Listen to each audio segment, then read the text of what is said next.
I'm really just excited about the direction of tonight and what we are beginning in our new series that Jenna just talked about called Good Work, Eternal Purpose. And I'm just really hopeful for what we're going to talk about for the next 3 iterations of this series, looking at what does God say about work. And I think we've all got a lot of opinions about work. And we're going to talk a little bit about that even tonight. But I'm very expectant for where we're going to go over the next 3 weeks. We're actually going to spend the majority of our time in the book of Nehemiah.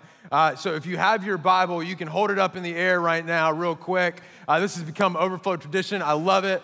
You can put your Bible down, and we're going to go to Nehemiah in a minute, but we're actually going to start in Psalm 139, which I just believe is a perfect place to kind of anchor where we are going to be over the next couple of weeks. Somebody shout out, "I'm there," when you get to Psalm 139.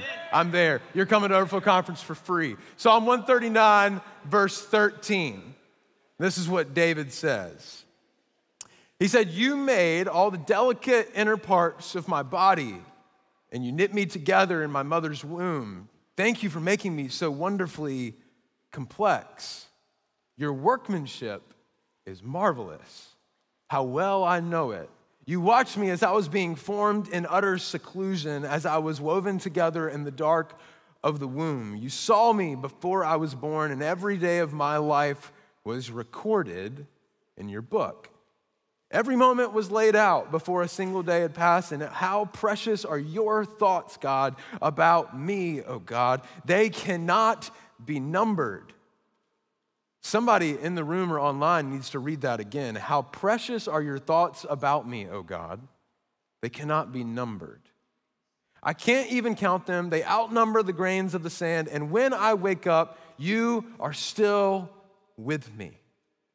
What a beautiful declaration about how beautifully and wonderfully we are made by God. You have been made on purpose. You are not accidental. And a part of you being made on purpose is you have a unique purpose on planet Earth to fulfill in however long and however many days and however many years you find yourself here on planet Earth.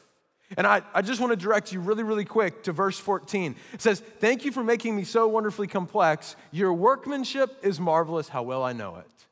I love that that points to a key part of God's identity as a worker, as a creator, as someone who is doing activity in the world that matters to us and matters to the people around us. And when I think about Psalm 139, I can't help but think about an article I read a couple of weeks ago that pointed out that we as humans, the study was based off of an average 170-pound male. Now, I'm a little more than 170, so I would say that it's me, it's like 190. But a 170-pound male has 7 billion atoms in your body. 27 zeros after the number 7 describe how many, on average, atoms make up your existence. You are unbelievably complex.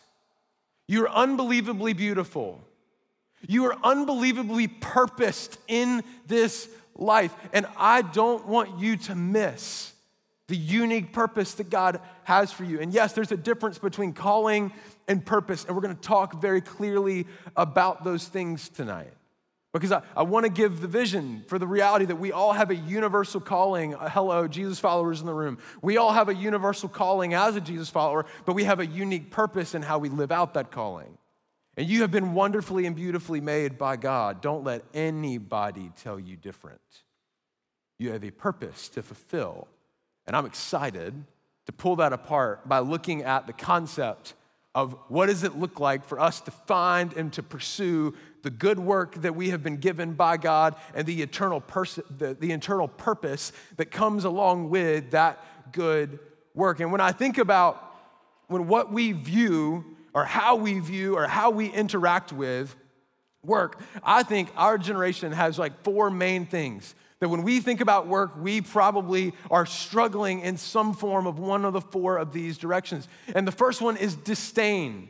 A lot of you in the room, you have disdain for the concept of work. Some of you are working a part-time job right now and you hate it. Or you think about the idea of working 40, 50, 60 hours a week for the rest of your life, and that is the least compelling thing that you could ever imagine because you have disdain for work. But here's what I want to say this so clearly. Having disdain for work will lead you to missing your divine opportunity. If you have disdain for work in the room right now, watching online, that is worth working out. That is worth asking the questions. What do you think is behind your disdain? Were you taught that? Did you catch that from your parents? Do you feel like that's the normal cultural thing to do, is just to loathe or to hate or to despise work? We'll see in just a minute that God has something to say about that. The second idea is idolatry. We often in our culture treat work as an idol, as the thing that we lay our life down for, the thing that we worship, the thing that we give absolutely, positively everything about ourselves to. Well, here's the truth. Idolizing work, it leads you to living in exile from your true purpose. If you want to miss your unique purpose in life, then idolize work completely. And you will miss what God has for you. The question, if you think just for a minute that you might be a person that could one day idolize work, a couple of questions for you. It's like, what was your ambition to work or your vision for work? Was that born from a place of security or insecurity? What gap are you relying on your future work or career to fill in your life? If I could push just for a moment, and I know we're just in a few minutes, are you looking for approval from your dad? Are you looking for financial comfort? Do you feel as though that work will make you superior to other people and that will bring you satisfaction and joy? Be careful. Do not idolize work. The third is apathy. Some of you just simply do not care about the concept of work. Maybe you don't hate it. Maybe you don't like it. You're just apathetic towards it. It doesn't really have any meaning to you. And apathy towards work ensures that you don't experience the joy that is only found in creating. You have been created to create. Thank you to the theologian Anna Claire Jaski working on our staff. She coined that phrase at the beginning of the year when we started one of our teams, that we have been created to create. I love that. And there's a piece of joy and satisfaction in reality that we don't experience when we don't create. You may not have apathy for work and experience it. The fourth direction is defeat. A lot of you, when you think about the concept of a career or a job, when you get out of college or maybe the job that you're in, you just feel so defeated because the concept of work being good feels like the farthest thing from reality for you. And I think that the truth that you need to know is that if the enemy can convince you that your work and your contribution to the world will never be special, he can prevent the world from experiencing your unique gift and purpose that God has made you to contribute. Don't forget, you have 7 billion atoms in your body right now. You have been made on purpose, for a purpose. And I love the way that God creates work in Genesis chapter 1, and we're not going to be there for very long, so don't feel like you have to turn there. We'll put it up on the screen. In Genesis 1, in the story of creation, beginning in verse 26, Moses writes this down. He says, "Then God said, let us make human beings in our image, representing the communion in the Trinity, to be like us. They will reign over the fish in the sea, the birds in the sky, the livestock, and all the wild animals on the earth, and the small things that scurry along the ground." Some of you don't like the word scurry. So God created human beings in his own image. In the image of God, he created them male and female. He created them. This next part, this is so important. Then God blessed them and said, "Be fruitful and multiply, fill the earth and govern it." Have you noticed that when he gave out our instruction to work, it was a blessing? Work was designed in the very beginning to be something that blesses our heart and it blesses our soul. So So if you have a pen, you have a paper, you're taking notes on your phone, I really want you to write this next part down. This is the working definition that we're going to use over the next 3 weeks. When we refer to the good work, to the God-ordained work in this life, this is what I'm talking about. God's view of work for us is to create beautiful, extraordinary, and meaningful things that glorify God and help others experience Eden. And if that last word is a little bit confusing to you, I completely understand. Eden can also be translated as delight. It was the Garden of Eden that Adam and Eve and God existed in perfect unity. And they worked together, and God gave Adam and Eve instructions and things to create and things to do in the world. Part of your job, Jesus follower in the room, is to help other people experience Eden. It's to help them see their value and their purpose ordained by God, not by you, not by your contribution, not by your perspective, but by God in the very beginning when he gave us work as a blessing. And I love what Tim Keller, I know I quoted him last week. I'm a huge Tim Keller fan. I love the way that he wrote and that he pastored and that he led. And he wrote a fantastic book called Every Good Endeavor. If you're looking to dive deeper into this, I would highly recommend it. And this is what he says in that book. He says, he invites us, talking about God, to continue his work of developing creation and to develop all the capacities of human and physical nature to build a civilization that glorifies him. Through our work, we bring order out of chaos. We create new entities. We exploit the patterns of creation, and we interweave the human community. So whether splicing a gene or doing brain surgery or collecting the rubbish, I don't use the word rubbish, but it works, or painting a picture, our work further develops, maintains, and repairs the fabric of our world or of the world. And in this way, we connect our work to God's work. And I love this image of us being connected with God in his work. And it makes you wonder, it's like, well, what happened to God's original version of work? Well, a lot of us in the room know, if you don't know, Adam and Eve, they did what they were told exactly not to do. They ate from the tree in the middle of the garden. In Genesis 3, the text says it's the only fruit from the tree in the middle of the garden that we are not allowed to eat, is what Eve says. And what you can notice about that is they, at the moment, were not currently at the tree in the middle of the garden. So in order to eat of the tree in the middle of the garden, they had walked away from what God had called them and purposed them to do. Why is this relevant? When you step out of your calling, you run the risk of corrupting your purpose. When you step out of what God has called you to do, you are getting into dangerous territory and you are running the risk of corrupting God's unique, divine, ordained purpose for you and your days here on earth. And when you think about it, I just want to give you this, that this is what our calling is. Like I said earlier, we all as Jesus followers, as participants of the church, we have a universal calling and we have a unique purpose that we've got to wrestle out in time, which is what we're going to study Nehemiah for. But your calling, in my opinion, you can whittle it down to 4 things. We are all called to all 4 of these things. Bless you. The 4 things are follow Jesus. It's very simple. It's to follow Jesus. We spent 4 weeks talking about it because of its importance. The second is to become love. God is love, and he called us to be imitators of him from last week's message. Love is not just something that we do, it's someone that we become. The third, we are called to live devoted, not only as followers of Jesus, but devoted as workers and as creators in joining God in his work. And the fourth thing that our generation sometimes can forget is we are called to lead revival.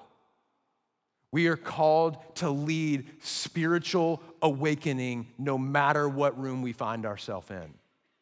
Whether that's in the teaching lab at UNCW, whether that's downtown at Cape Fear, whether that's at your job at Chick-fil-A, shout out, whether that's picking up the rubbish, painting a picture, studying in the library at 1 a.m. in the morning because you chose to come to Overflow, great job. No matter what it is that you do, you are called to use those places to follow Jesus, become love, to be devoted, to live devoted, and to fan the flame of revival in a broken and hurting world that desperately needs to know that Jesus changes everything. So that's the first half of the talk tonight. The second half is the book of Nehemiah. Nehemiah chapter 1, if you're familiar with the story of Israel, they continuously disconnected their work and they continually stepped out of their calling for their own version of God's calling on their life, which ended up corrupting their purpose that God had given them as his set apart people. And if you're familiar at all with the story of Israel, you probably have heard somewhere along the way that they were put into exile as a result of the choices that they had made and the destructive patterns that they had adopted as a people. And that's where a guy named Jeremiah comes onto the scene. He's a prophet and he starts preaching at them like, hey, don't do this. This is going to land you somewhere. Like your activity has consequences. How you choose to live your life, like it's going to lead you in a direction towards health or a direction towards unhealth. And they didn't listen, so they ended up in exile. And I wrote out a timeline for you, and we're going to stretch it across this big screen that I love so much. In 626 BC, I know it's a little bit hard to see, Jeremiah begins his ministry. He wrote the book that's in a lot of your Instagram bios, Jeremiah 29:11, for I know the plans that I have for you. It's a lot of our life verse that comes from Jeremiah. And then in 586, the temple of Israel was destroyed, and Judah, what was left of the nation of Israel, it fell to the Babylonian Empire. And then in 539 BC, Babylon actually falls because Cyrus of Persia takes over and kicks Babylon out. And then in 538, a guy with the coolest name in the world, Zerubbabel, goes to begin rebuilding the temple and rebuilding the nation of Israel. You still with me? You still with me? Come on. All right. Then 458 BC, we're getting closer and closer to the arrival of Jesus. Ezra, another guy who wrote the book right before Nehemiah, and it's actually believed that originally Ezra and Nehemiah were actually the same book. They kind of traveled together. Ezra leaves Babylon, what used to be Babylon, and heads to bring reform and revival to the construct of the people and the culture there. And then we see Nehemiah step onto the scene a few years later in 444 BC, where he goes to begin rebuilding the wall around Jerusalem because the wall had been torn down and the people of Israel that had returned were at risk of all of these other cultures, these barbaric cultures that had no value for human life. Like they were like a sitting duck sitting there with no protection and no army and no real ability to defend themselves. That's what leads up to the book of Nehemiah. So in Nehemiah, chapter 1, verse 1, he writes this. He says, in late autumn, in the month of Kislev, in the 20th year of King Artaxerxes' reign, I was at the fortress of Susa. And Hanani, one of my brothers, came to visit me with some other men who had just arrived back from Judah. And I asked them about the Jews who had returned there from captivity and about how things were going in Jerusalem. And they said to me, things are not going well for those who return to the province of Judah. They are in great trouble and disgrace. The wall of Jerusalem has been torn down and the gates have been destroyed by fire. And when I heard this, Nehemiah writes, I sat down and wept. In fact, for days I mourned, fasted, and prayed to the God of heaven. Notice, Nehemiah was a listener. He slowed down and he listened to what his brother was telling him. Finding your unique purpose always starts by listening. But we live in a talking-centric culture where we've got to talk our way to the top, where we've got to talk our way or talk ourselves or talk even God into our purpose. And what we see in Nehemiah is he stopped and he listened, and then he allowed his heart to break. He mourned and he fasted and he prayed. I think the question that we all need to ask ourselves so consistently is, what breaks your heart? Just get gut level honest. What breaks your heart? And then the secondary question is, what breaks God's heart? And to begin allowing your heart to break for the same things that break God's heart. I think there's a lot of things in our culture right now where it's like, well, that doesn't break my heart. So I think that should be okay. Like, that doesn't really affect me, so I'm not really worried about it. But have you ever considered, even if it doesn't break your heart, what if it just breaks God's? Would that make it worth doing something about? Would that make it worth giving your life to? If the creator of all creation's heart is broken over something?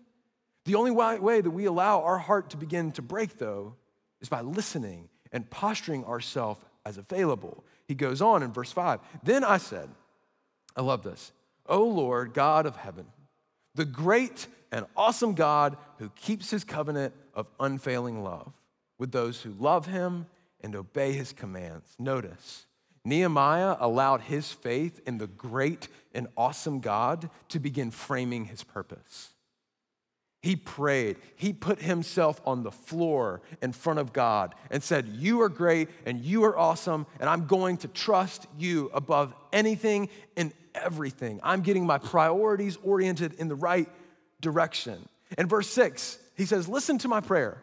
Look down and see me praying night and day for your people Israel. I confess, this next part's huge, that we have sinned against you. Yes, even my own family and I have sinned. We have sinned terribly, but not by not obeying the commands, decrees, and regulations that you gave us through your servant Moses. Please remember, he says, what you told your servant Moses. If you are unfaithful to me, I will scatter you among the nations. And that's what ended up happening in the exile of Israel. But, God said, if you return to me and you obey my commands and you live by them, you live devoted to what I have called you to do, then even if you are exiled to the ends of the earth, I will bring you back to the place that I have chosen for my name to be honored. Notice, yes, even my own family and I have sinned, the words of Nehemiah. Nehemiah was honest about what disqualified him, which is actually what qualified him to find and experience and live within his unique purpose. A lot of us live in a false sense of reality, but the truth is acknowledging reality prepares you to step into what is next. It allows you begin to prepare. Allowing or acknowledging your reality actually shows God that you are trustworthy and that you are ready to be entrusted with more. A lot of us want more opportunity, more responsibility, and more chances to make a lot of money, but we haven't actually acknowledged what's going on in our heart and in our mind that might disqualify us right this moment. But if we do the hard work, that will no longer be a disqualification. It will be a qualification, because you'll be able to lead out of vulnerability and authenticity about what God has brought you through. Embracing your limitations is never a sign of weakness. It is a sign of faith that you are trusting the God of immeasurably more, and according to his power to do more than we could ever ask or imagine, is the way that Paul describes it in Ephesians 3. And in verse 10, he says, the people you rescued by your great power and strong hand are your servants. O Lord, please hear my prayer and listen to the prayer of those who delight in honoring you. Please grant me success today by making the king favorable to me. Put it into his heart to be kind to me. In those days, I was the king's cupbearer.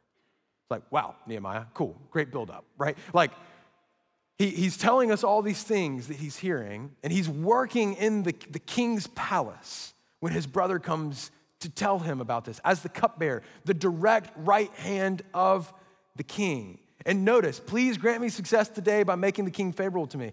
Nehemiah had a God-sized vision that would require God-sized power.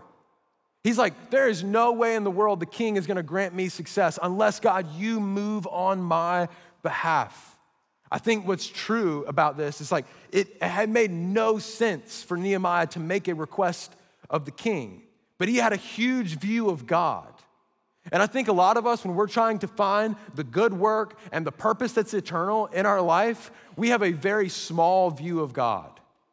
And the way that you can know you have a small view of God, and I'm gonna push, I'm gonna get on your toes, and I'll hop right back off for just a second, and then I'm gonna step right back on them. But if you have a small vision for your life, respectfully, you probably have a small view of God. If you have a healthy, big vision for your life, you more than likely have a big vision of God. And I've made it a daily practice in my life to always write down the simple statement, I need a bigger vision of God. I can always use a bigger vision for how powerful and how mighty and how trustworthy God truly is. You need, I don't know where exactly you are right now, but I can just tell you that you need a bigger version of God if you are going to find the good work that has been ordained by God for you to do. Jumping to Nehemiah chapter 2, in the very first part of the chapter, he begins to tell about his approach to the king. He says, early the following spring, in the month of Nisan, during the 20th year of King Artaxerxes' reign, I was serving the king his wine. I had never before appeared sad in his presence. There's a reason for that. So the king asked me, why are you looking so sad? You don't look sick to me. You must be deeply troubled. And then Nehemiah writes, then I was terrified. The truth about kings in this time is like, you didn't bring them down. They were good vibe only people. Like, you may not be grumpy in my presence. If you are grumpy and you make me be in a bad mood, off with your head. The truth and the reality is that by Nehemiah even looking sad, he was taking incredible risk. We are sometimes a risk-averse generation. We want other people to take risks for us. And if you're gonna find the good work, if you're gonna find the eternal purpose in your life, it's gonna require you to take some really big risks. Which, might I add, it's why you need a family of Jesus followers pushing you out of your comfort zone. The question I think we all need to ponder and to think about. I just said the word ponder. Where right now in your life are you playing it too safe? Write that down and think about it. Where are you playing it too safe? Where are you refusing to take risks to discovering your God-given purpose? I think we always think about the phrase like, oh, that can never be true, that can never come to reality, I'm too scared, I'm not qualified, I'm not capable of speaking, et cetera, et cetera, et cetera. And the truth is that could never happen, that statement, that could never happen, is simply a statement that we say that is us limiting God. It's us choosing to have a small vision of God. What we probably ought to say instead is, I'm just not willing to increase the size of my faith. And Jesus followers in the room, are you prepared to say that? That you're just not willing to increase the size of your faith? I don't think that you are, because you've got part of God's image inside of you. Bless you. An image that is calling you to step outside of your comfort zone and entrust God's power to do what only God can only do. Remember, you were made on purpose for a purpose. You are uniquely and wonderfully made. You are God's workmanship for you to create and to contribute in the world. And verse 3 says, but I replied, long live the king. How can I not be sad? For the city where my ancestors are buried is in ruins and the gates have been destroyed by fire. And the king said, well, how can I help you?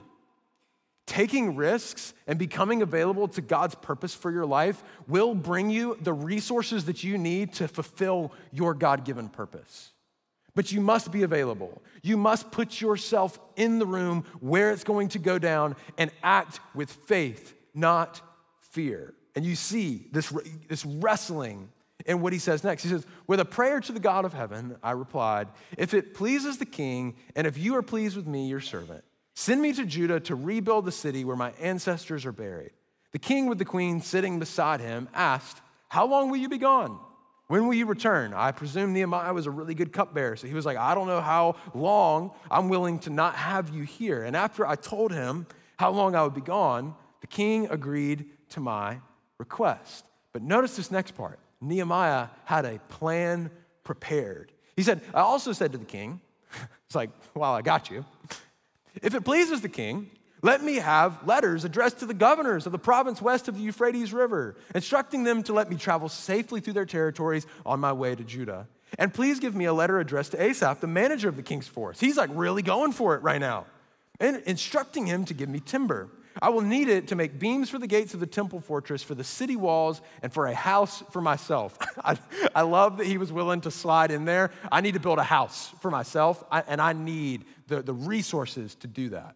And the king granted these requests because, why? The gracious hand of God was on me. See, Nehemiah had enough faith to prepare for God to do the good work in Nehemiah's life. He did not come unprepared to the king that day. He was like, if the king lets me go, I'm gonna ask for everything that I need. And a lot of us, we don't prepare until we're right at the new opportunity. And Nehemiah's like, no, I prepared long before this for everything that I would need. The question is, are you preparing for what's next in your life? Are you asking the big questions of what comes next? About what God might want to do in and through your life? In verse 9, it says, when I came to the governors of the province west of the Euphrates River, I delivered the king's letters to them. But those three words, when I came, they pack so much meaning for us. See, we have a map that kind of articulates this. From where the temple and the fortress of Susa is, I don't know if you can see that, but it's way over here, was to Jerusalem was 900 miles, and they didn't have Teslas, which I guess you'd have to stop and charge a few times along the way. But like 900 miles, if you divide that, if your average mile is about 2,000 steps, that's 1.8 million steps that led Nehemiah to his purpose. The reason this should encourage a lot of us is we feel defeated when it comes to finding the right thing, and we feel like the journey is long. And yes, the journey might be long, but we're gonna see here in just a minute, it's worth it. It's worth enduring a long journey to finding what God made you to do here on earth. And he says, the king, I should add, had sent along army officers and horsemen to protect me. But when Sanballat the Horonite and Tobiah the Ammonite official heard of my arrival, they were very displeased that someone had come to help the people of Israel. And we're gonna camp here next week as what do you do when you're disappointed? And what do you do when people are critical of you and shout insults at you? And how do you journey through to uncovering and living out the good work that God has for you? But what you would see, and we're gonna summarize it for time, in verses 11 through 17 in chapter 2, you would find that when Nehemiah arrives to Jerusalem, he doesn't just go around telling everybody everything. He enters in with a slowness and with a maturity. He waits 3 days, and then one night, he goes out and he begins to inspect the wall that he had been told had been torn down. He surveys it and he brings a few people with him and he gets all of the information that he needs. And then in verse 18, he brings all the elders and all the city leaders together and he says, then I told them about how the gracious hand of God had been on me and about my conversation with the king. I love that he's just continually giving credit back to God. They replied at once, yes, let's rebuild the wall. So they began the good work. It was all worth it. The moments of fear, the 1.8 million steps that he had to have bodyguards for because it was so dangerous, the uncertainty, the mourning, the praying, the fasting, it was all worth it. Because they began the good work. The same can be true for you. 7 things that we just pulled out of this text. We'll put them on the screens. You can write them down. If you're going to find, you're going to arrive at the good work that God has for you, you must listen attentively. You must listen. You must use both of your ears to hear what is going on around the world. 2, you must pray constantly. In the 13 chapters of Nehemiah, there's 14 prayers recorded in those 13 chapters. You must allow God to break your heart, which means making yourself available and mourning and fasting and praying through what it is that God wants to break your heart. You must begin preparing before it is clear. You must begin preparing before you have certainty of how it's going to turn out. He began preparing before he started ever even doing the good work. Notice, he prepared when he was 900 miles away. You must take risks. You must be faithful with what is in front of you. College students in the room, right now, what this looks like is just being a faithful student, learning and growing and being stretched. For those of you that are working right now, being faithful with the job that you have to prove that you will be faithful for the job that you want to have is a part of God's instruction to you. And 7, you must practice gratitude. Notice the amount of times that Nehemiah pointed to the reality that it was God's gracious hand that was upon him, that was guiding him, and that was providing for him. I love what Jesus says right before he is arrested. In John 17, he says to God, he says, I'm not asking you to take them out of the world, talking about his disciples and his closest followers, but to keep them safe from the evil one. They do not belong to this world any more than I do. Make them holy by your truth. Teach them your word, which is truth. Just as you sent me into the world, notice this next part, I'm sending them into the world.